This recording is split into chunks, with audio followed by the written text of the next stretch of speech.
हैं कि 21 जनवरी 2025 यानी मंगलवार को पड़ रही है माघ मास की काल अष्टमी। और दोस्तों, यह वह तिथि है जो माघ मास में पड़ने वाली सबसे बड़ी तिथि है, क्योंकि यह मंगलवार के दिन पड़ रही है और इसका बहुत ही बड़ा और विशेष महत्व होता है।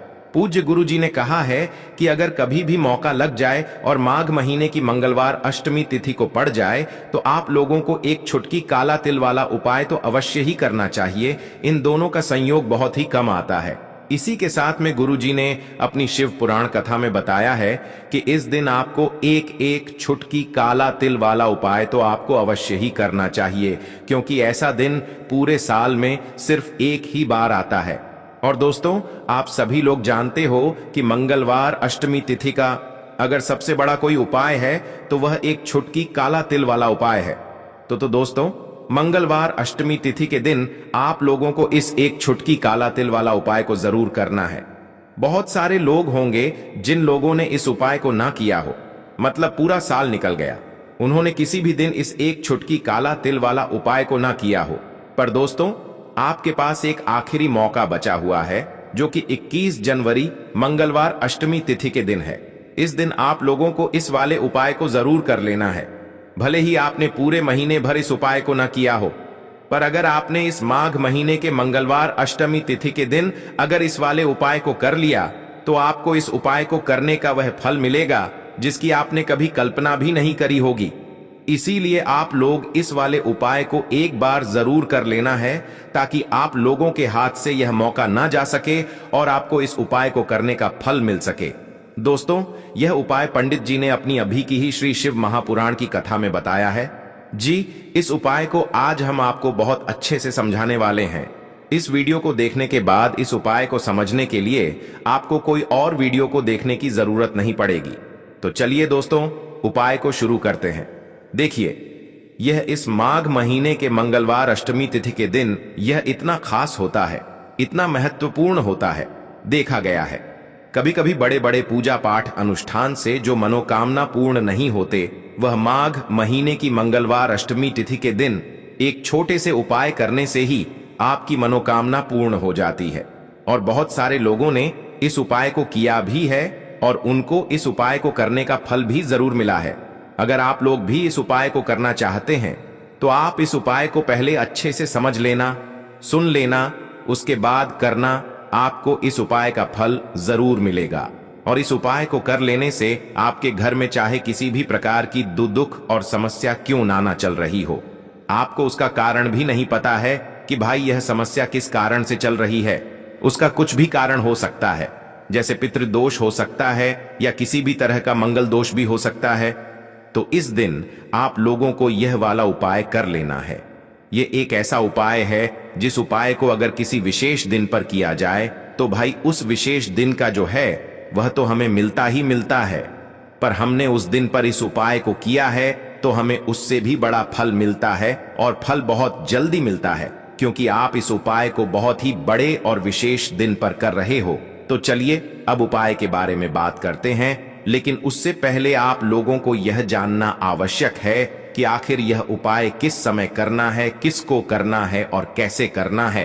तो चलिए हम आगे आपको वीडियो में एक एक करके बता देते हैं। लेकिन उससे पहले अगर आप लोग हमारे चैनल पर पहली बार आए हैं या फिर मेरी आवाज आज पहली बार सुन रहे हैं तो हमारे चैनल को सब्सक्राइब जरूर कर लेना और इस वीडियो को लाइक करके कमेंट बॉक्स में श्री शिवाय नमस्तुभ्यम ओम नमः शिवाय जरूर टाइप कर देना। तो दोस्तों, इस एक छुटकी काला तिल वाला उपाय को हमें इस मंगलवार अष्टमी तिथि के दिन कैसे करना है, किसको करना है, किस समय करना है और कहां पर करना है, यह सारे सवालों के जवाब आपको इस वीडियो में मिल जाएंगे। और जो ये वीडियो देखेगा भाई, उसको एक छुटकी काला तिल वाला उपाय जरूर करना चाहिए, क्योंकि इस दिन काला तिल का भी बहुत ही बड़ा और विशेष महत्व होता है। और जब बात आ जाए एक छुटकी काला तिल वाला उपाय की, तो यह सोने पर सुहागा वाली बात हो जाती है और यह एक बहुत ही बड़ा उपाय हो जाता है इस मंगलवार अष्टमी तिथि का। तो अब दोस्तों, इस एक छुटकी काला तिल वाला उपाय को आखिर करना किसको है, सबसे पहले हम लोग वह बात जान लेते हैं। तो देखो, घर की जो बड़ी माताएं बहनें होती हैं, उन माताओं बहनों में से कोई भी एक बड़ी माता बहन इस वाले उपाय को कर सकती है। और दोस्तों, अगर आप चाहें तो अपने घर में से सभी सदस्यों को भी इस उपाय को करवा सकते हैं। अगर किसी व्यक्ति की खुद की कोई मनोकामना है, खुद की कोई दुख और परेशानी है जो कि वह अपने लिए ही करना चाहता है, इस वाले उपाय को तो वह खुद अपने लिए भी कर सकता है। बाकी अगर कोई घर में से ऐसा है जो कि अपने पूरे घर परिवार की सुख और शांति के लिए वाला उपाय करना चाहता है, तो भाई वह भी कर सकता है। उसमें भी कोई दिक्कत वाली बात नहीं है। कहने का मतलब यह है कि इस उपाय को हर एक सदस्य भी कर सकता है और पूरे घर परिवार के सदस्य के लिए घर की बड़ी माताओं बहनों में से कोई एक माता बहन भी कर सकती है। माताएं बहनें अगर घर में उपस्थित ना हो या वह यह वाला उपाय ना कर पा रही हो, तो फिर घर का कोई बड़ा सदस्य भी इस एक छुटकी काला तिल वाला उपाय को कर सकता है, चाहे फिर वह पुरुष ही क्यों ना हो, उसमें कोई भी दिक्कत वाली बात नहीं है। उसके बाद में दोस्तों, जो अगला प्रश्न निकल कर आता है वह यह आता है इस उपाय को लेकर कि आखिर इस उपाय को हमें किस समय करना है, सुबह के समय करना है कि शाम के समय करना है। तो देखो, इस वाले उपाय को आप लोग सुबह के समय भी कर सकते हो और शाम के समय प्रदोष काल में भी कर सकते हो। अब अगर आप पूछो कि भाई सबसे उत्तम समय कौन सा रहेगा इस एक छुटकी काला तिल वाला उपाय को करने का, तो हम आपसे बस यही कहेंगे कि इस उपाय को आप सुबह के समय करेंगे तो ज्यादा बेहतर होगा। बाकी अगर प्रदोष काल शाम के समय भी करेंगे तो भी अच्छा होगा, उसमें कोई भी दिक्कत वाली बात नहीं है। तो अब दोस्तों, जो अगली सबसे बड़ी और महत्वपूर्ण बात आती है वह यह आती है कि सुबह अगर हम उपाय को करेंगे तो हमें कितने बजे से लेकर कितने बजे तक के बीच में करना है, और शाम के समय प्रदोष काल में करेंगे तो हमें कितने बजे से लेकर कितने बजे के बीच में करना है। तो देखो, सुबह जितनी जल्दी हो सके आप उपाय को करने की कोशिश करना। बाकी अगर किसी कारणवश लेट भी हो जाओ, थोड़ी देर भी हो जाए, तो 10 या 11 बजे तक भी आप उपाय कर लेना, पर 12 बजे से ज्यादा देरी ना हो, ठीक है? इस बात का ध्यान रखना। उसके बाद में दोस्तों, अगर शाम के समय प्रदोष काल की बात करें, प्रदोष काल का जो समय होता है वो शाम के 6 बजे से शुरू हो जाता है। मतलब शाम के 6 बजे से लेकर 7 बजे के बीच का जो समय होता है, ये समय प्रदोष काल का समय होता है। तो आप इस उपाय को 7 या 8 बजे के बीच में भी कर सकते हो। मतलब शाम के 6 बजे से रात 8 बजे के बीच में आप कभी भी इस वाले उपाय को कर सकते हो, उसमें कोई भी दिक्कत वाली बात नहीं है। देखिए, यदि आपके जीवन में संकट बहुत ही अधिक चल रहे हो, समस्याएं बहुत ही अधिक चल ही हो, एक एक रुपया खर्च करने आपको बसोड़ रहा है से जुड़ी हुई कोई भी समस्या हो, या फिर आपके विवाह से जुड़ी हुई कोई भी समस्या हो, या फिर आपके व्यापार से जुड़ी हुई कोई भी समस्या हो, तो आपकी यह सारी समस्या इस मंगलवार अष्टमी तिथि के दिन समाप्त होने वाली है। तो चलिए दोस्तों, जानते हैं उस विशेष उपाय के बारे में। देखिए, इस वीडियो में हम पूज्य गुरुजी द्वारा बताए गए 3 बहुत ही चमत्कारिक उपायों के बारे में जानेंगे। देखिए, यह जो उपाय हैं आपके वह वंश से दुर्भाग्य का तो अंत करेंगे ही, साथ ही साथ यदि आपके जीवन में धन की समस्या चल रही है तो वह सभी समस्याएं भी आपकी समाप्त हो जाएंगी। देखिए, गुरुजी ने बताया है कि जब भी मंगलवार अष्टमी तिथि का दिन पड़े तो हमें कर्ज मुक्ति के लिए कुछ उपाय करने चाहिए। इसी के साथ हमें धन प्राप्ति, भूमि से जुड़े कार्यों और विवाह के लिए भी उपाय करने चाहिए। तो चलिए दोस्तों, जानते हैं गुरुजी द्वारा बताए गए सबसे पहले उपाय के बारे में। देखिए, यह उपाय विशेषकर उन लोगों को करना है जिनकी भूमि से जुड़ी कोई भी समस्या चल रही हो, यानी कि उनकी कोई भी जमीन से जुड़ी हुई समस्या चल रही है, यानी कि जो लोग मकान खरीदना चाहते हैं, या फिर उनका खेत से जुड़ा कोई भी केस चल रहा है, या फिर जिनके भी विवाह में विलंब हो रहा है, या फिर जिन भी लोगों के जीवन में कर्ज बहुत ही अधिक बढ़ने लगा है, कर्ज जो है वह चुका नहीं पा रहे हैं। तो गुरुजी ने कहा है कि ऐसे लोगों को यह उपाय करना चाहिए। देखिए, इस उपाय के लिए आपको थोड़े से काले तिल ले लेने हैं। आपको मात्र 1 चुटकी काले तिल ले लेने हैं। इसी के साथ में आपको थोड़ा सा शहद ले लेना है। फिर सबसे अंत में आपको 1 लोटा शुद्ध जल ले लेना है। तांबे के पात्र के अंदर आपको अपने घर से शुद्ध जल ले लेना है और इन सभी सामग्रियों को आपको लेकर के पहुंच जाना है भगवान शिव के मंदिर में। देखिए, पूज्य गुरुजी ने बताया है कि इस उपाय को आप सुबह से लेकर के शाम तक किसी भी समय में कर सकते हैं। देखिए, मंदिर पहुंचने के बाद आप जो काले तेल लेकर के गए थे उनमें आपको थोड़ा सा शहद लगा लेना है। देखिए, आप जो शहद लेकर के आए हैं उस शहद में आपको यह काले तिल अच्छे से डुबो देना है और शहद से युक्त यह जो काले तिल हैं इन्हें आपको शिवलिंग पर अर्पित कर देने हैं, या फिर आपको शिवलिंग के चारों तरफ अच्छे से काले तिल का लेपन कर देना है। पूज्य गुरुजी ने बताया है कि लेपन करते समय यदि आपके जीवन में कर्ज से जुड़ी समस्याएं चल रही हैं तो लेपन करते समय आपको आरण मुक्तेश्वर महादेव का स्मरण करना है, या फिर आपके जीवन में विवाह से संबंधित या फिर जमीन से संबंधित कोई भी समस्या चल रही है तो फिर आपको मंगलेश्वर महादेव का स्मरण करना है।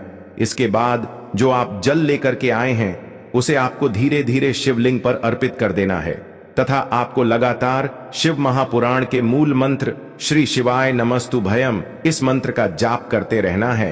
पूज्य गुरुजी ने बताया है कि सिर्फ एक मंगलवार अष्टमी तिथि यह उपाय करके देखना और आप स्वयं देखेंगे कि 2 से 3 महीने के अंदर आपके जीवन से जुड़ी हुई जो भी समस्याएं हैं बस सभी समस्या बहुत ही जल्द महादेव की कृपा से दूर होने लगेगी। तो दोस्तों, इस प्रकार से आपको यह पहला उपाय ना है। अब हम जान आते हैं दूसरे विशेष उपाय के बारे में। देखिए, इस उपाय के लिए आपको एक प्यारी सी बेलपत्र ले लेनी है। इसी के साथ में आपको एक लोटा शुद्ध जल लेना है तांबे के पात्र के अंदर, और इसी के साथ में आपको थोड़ा सा शहद ले लेना है। देखिए, मंगलवार का दिन है और मंगलवार अष्टमी तिथि के दिन यदि हम शहद का उपाय करते हैं तो इससे महादेव हमसे बहुत ही अधिक प्रसन्न होकर के हमारी मनोकामना को परिपूर्ण करते हैं। देखिए दोस्तों, यदि आपको बेलप नहीं मिल पाती है तो आप भगवान शिव के शिवलिंग पर जो बेलपत्र छड़ी हुई होती है उसे पुनः शुद्ध जल से धो करके उसका उपयोग कर सकते हैं। तो इन सभी सामग्रियों को आपको भगवान शिव के मंदिर में लेकर के पहुंच जाना है। गुरुजी ने कहा है कि इस उपाय को भी आप सुबह से लेकर के शाम तक किसी भी समय में कर सकते हैं। देखिए, मंदिर पहुंचने के बाद आपके पास जो एक बेलपत्र है और बेलपत्र की जो सबसे बड़ी वाली पत्ती होती है और उसकी जो चिकनी साइड होती है उस पर आपको अच्छे से शहद का लेपन कर देना है।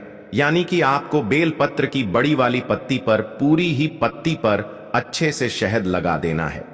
अब देखिए, यह जो बेलपत्र है इसे आपको अपने सीधे हाथ की हथेली पर रखना है और आपके जो भी कार्य अटक रहे हैं। देखिए, बहुत से लोग ऐसे होते हैं जो अपने नौकरी को प्राप्त करने के लिए सालों से तैयारी करते हैं लेकिन उनको नौकरी नहीं प्राप्त हो पाती है। बहुत से ऐसे लोग होते हैं जो बहुत ही मेहनत करते हैं, धन प्राप्ति के लिए बहुत अधिक प्रयास करते हैं लेकिन फिर भी उनको धन प्राप्त नहीं हो पाता है। तो गुरुजी ने बताया है कि जब भी आपको अपने कार्यों में सफलता ना मिले तो फिर आपको मंगलवार के दिन इस उपाय को अवश्य करना चाहिए। देखिए, अब आपको जिस भी कार्य में सफलता प्राप्ति करनी है उस कार्य को सफल बनाने के लिए आपको महादेव से प्रार्थना कर लेनी है और फिर यह जो एक बेलपत्र है इसे आपको भगवान शिव के शिवलिंग पर अर्पित कर देनी है। देखिए, बेलपत्र की चिकनी साइड जिस पर आपने शहद लगाए हैं वह शिवलिंग से स्पर्श रहेगी और इसकी जो डंडी है वह आपको जलाधारी की ओर रखनी है। इस प्रकार से आपको यह बेलपत्र अर्पित कर देनी है। अब देखिए, आप जो एक लोटा जल लेकर के आए हैं उसे आपको भगवान शिव के शिवलिंग पर धीरे धीरे अर्पित कर देना है, श्री शिवाय नमस्तु भयम इस मंत्र का जाप करते हुए। देखिए, जैसे ही यह जल शिवलिंग से होकर के जलाधारी की ओर बह करके आएगा तो इसे आपको थोड़ा सा अपने सीधे हाथ की हथेली में झेल लेना है और इस जल को आपको अपनी दोनों आंखों पर लगा लेना है और इस जल का थोड़ा सा छिड़काव आपको अपने शरीर पर कर लेना है। पूज्य गुरुजी ने बताया है कि जब भी हम मंगलवार के दिन शहद वाली बेलपत्र शिवलिंग पर अर्पित करते हैं तो इससे हमें महादेव हर कार्य में सफलता प्राप्त करवाते हैं। यदि हमें अपनी मेहनत करने के बावजूद भी पर्याप्त मात्रा में सफलता नहीं मिल पा रही है तो गुरुजी ने कहा है कि आपको मंगलवार अष्टमी तिथि के दिन यह चमत्कारिक उपाय अवश्य ही कर लेना है। अब दोस्तों, हम जान लेते हैं गुरुजी द्वारा बताए गए तीसरे विशेष उपाय के बारे में। देखिए, इस उपाय के लिए भी आपको मात्र एक लोटा शुद्ध जल ले लेना है तांबे के पात्र के अंदर। फिर इसी के साथ में आपको एक प्यारी सी बेलपत्र ले लेनी है। बेलपत्र आपको ध्यान रखना है कि कैसे भी कटी फटी खंडित नहीं होनी चाहिए। अब देखिए, मात्र 2 सामग्री लेकर कि आपको भगवान शिव के मंदिर में पहुंच जाना है। पूज्य गुरुजी ने बताया है कि यह उपाय विशेषकर उन लोगों को करना है जिनकी कोई भी विशेष मनोकामनाएं जो कई दिनों से परिपूर्ण नहीं हो पा रही हैं, चाहे वह विवाह से संबंधित हो, नौकरी से संबंधित हो, व्यापार से संबंधित हो, चाहे किसी भी प्रकार की मनोकामना है जो परिपूर्ण नहीं हो पा रही है, तो उसके लिए आपको यह उपाय करना है। देखिए, इस उपाय को भी आप सुबह से लेकर की शाम तक किसी भी समय में कर सकते हैं। देखिए, मंदिर पहुंचने के बाद सबसे पहले तो आप जग बिल पत्र लेकर के आए हैं, उसे आपको अपने सीधे हाथ की हथेली पर रखना है और आपको महादेव से प्रार्थना करनी है कि हे मेरे महादेव, मेरी यह जो मनोकामनाएं बहुत दिनों से अधूरी हैं, मैंने कई प्रकार के उपाय कर लिए हैं, कई प्रकार के व्रत कर लिए हैं, लेकिन अभी तक मेरी मनोकामना परिपूर्ण नहीं हो पाई है। तो उस मनोकामना को परिपूर्ण करने के लिए आपको प्रार्थना करनी है और यह एक बेलपत्र आपको शिवलिंग पर अर्पित कर देनी है। देखिए, बेलपत्र की जो चिकनी साइड है वह शिवलिंग से स्पर्श रहेगी और इसकी जो है वह आपको जलाधारी की ओर रखनी है। इस प्रकार से आपको यह बेलपत्र अर्पित कर देनी है। इसी प्रकार से आपको यह बेलपत्र अर्पित करनी है। अब देखिए, आप जो एक लोटा शुद्ध जल लेकर के आए हैं, इसे आपको धीरे धीरे शिवलिंग पर अर्पित कर देना है। श्री शिवाय नमस्तुभयम इस मंत्र का जाप करते हुए देखिए, जल अर्पित करते हुए आपको कम से कम 11 बार श्री शिवाय नमस्तुभयम या फिर ओम नमः शिवाय इस मंत्र का जाप कर लेना है। पूज्य गुरुजी ने बताया है कि जो भी व्यक्ति 21 जनवरी मंगलवार अष्टमी तिथि के दिन शिवलिंग के सामने इस उपाय को करता है, तो उसकी जो भी मनोकामना है वह महादेव की कृपा से निश्चित परिपूर्ण हो जाती है। तो दोस्तों, यह थे पूज्य गुरुजी द्वारा बताए गए कुछ बहुत ही खास उपाय। अगर आपको जानकारी अच्छी लगी हो तो वीडियो लाइक करिएगा। मिलते हैं फिर एक नए वीडियो के साथ। श्री शिवाय नमः।